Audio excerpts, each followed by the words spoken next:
एक तो बात है जीत की और दूसरी बात है आमेर के इतिहास की।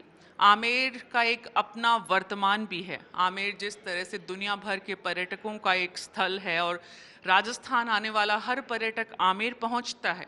आमेर को लेकर डॉक्टर सतीश पूनिया का सपना क्या है? 2023 में जब आप जनता के बीच में जा रहे हैं, आप उनको क्या बताना चाहते हैं? क्या बताते हैं कि आमेर की कैसी तस्वीर आप देखना चाहते हैं?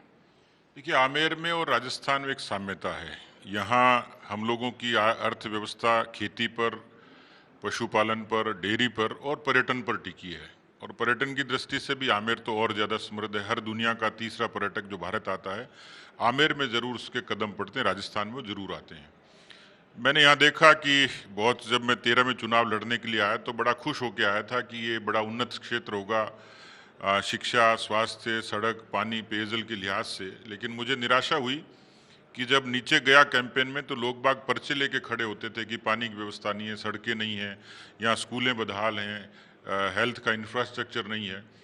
हमने उसी को एक तरीके से मॉडल बनाया। आज यहाँ की जालसू की सीएचसी उन्नत है। आज यहाँ के सीनियर सेकेंडरी स्कूल में मैंने अपने बजट का 50% विद्यालयों के क्रमोन्नयन के साथ साथ उसके उन्नयन के लिए किया है। बच्चियों के टॉयलेट प्राथमिकता थी, स्कूल के क्लासरूम प्राथमिकता थी, सब सेंटर, पीएचसी और सीएचसी प्राथमिकता थी। 350 करोड़ की सड़कें हम लोगों ने बनाई।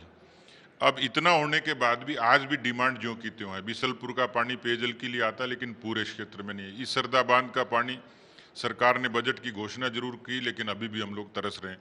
तो ऐसी बहुत सारी चीजें, लेकिन मैं इस क्षेत्र के लिए रोजगार की भी उतनी जरूरत देखता हूं। भारत की सरकार ने आमेर को आइकॉनिक टूरिस्ट डेस्टिनेशन घोषित किया और 350 करोड़ का प्रावधान किया। इस राजस्थान की कांग्रेस पार्टी की सरकार के रहते हुए वो धरातल पर नहीं उतरी। यदि वो धरातल पर उतरती है तो राजस्थान में आमेर का कायापलट होता है, रोजगार का सृजन भी होता है और इससे पर्यटन को हम लोग और ज्यादा विकसित कर सकते हैं।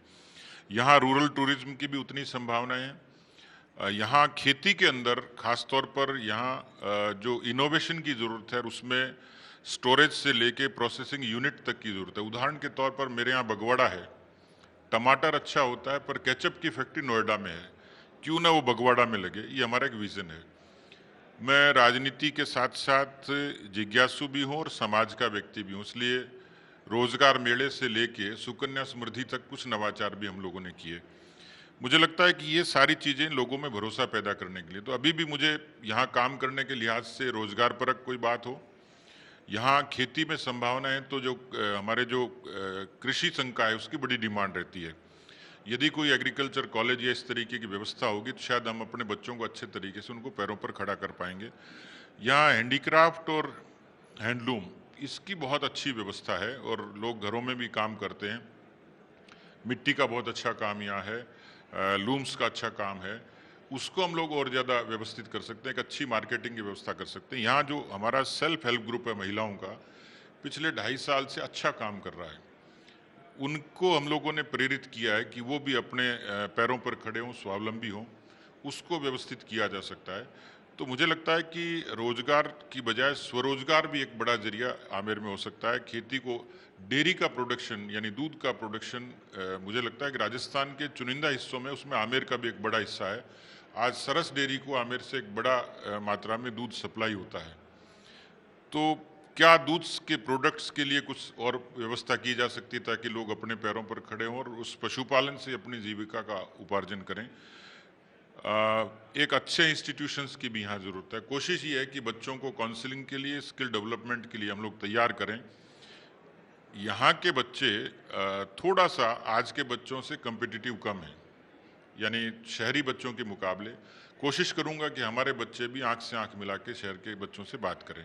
तो कुल मिलाकर एक विजन है जो 2023 में हम लोग शुरू करेंगे।